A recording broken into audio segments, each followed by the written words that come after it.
जब सदस्य संख्या पूरी नहीं होते हुए भी एक तीसरा प्रत्याशी सत्तारूढ़ दल भारतीय जनता पार्टी ने उतारा, वहीं से शुरुआत हो गई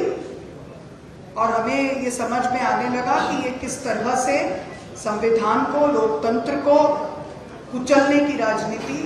लोकतंत्र को प्ले करने की राजनीति कर रहे हैं। एसआईआर के बहाने और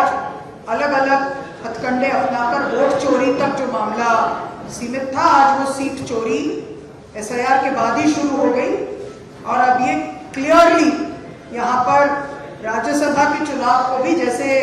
इन्होंने मध्य प्रदेश में पिछले समय में कोऑपरेटिव के चुनाव और अन्य चुनावों को किया है, वैसा ही बनाने की कोशिश हो रही है। एक तरफ ये महिलाओं की बात करते हैं, दूसरी तरफ उन्होंने जिस तरह के हथकंडे अपनाए, पहला सदस्य संख्या न होने पर भी एक कैंडिडेट उतारा, फिर जब उन्हें दिखा कि ये तो यूनाइटेड हाउस है, उनको 3 दिन से इस बात के फीलर आ गए कि ये डिवाइडेड हाउस नहीं है, यूनाइटेड हाउस है जो हमसे लड़ रही है,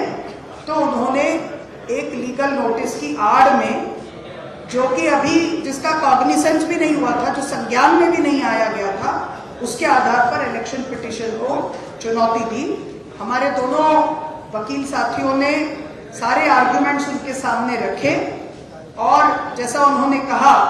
उन आर्ग्यूमेंट्स को पूरी तरह से हियरिंग तक नहीं दी गई, उसका उल्लेख भी नहीं हुआ और एक फैसला आया।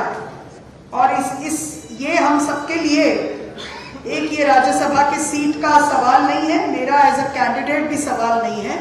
लेकिन पिछले समय जो आइडिया ऑफ इंडिया के लिए, जो लोकतंत्र के लिए राहुल जी लड़ाई लड़ रहे हैं, हमारे नेता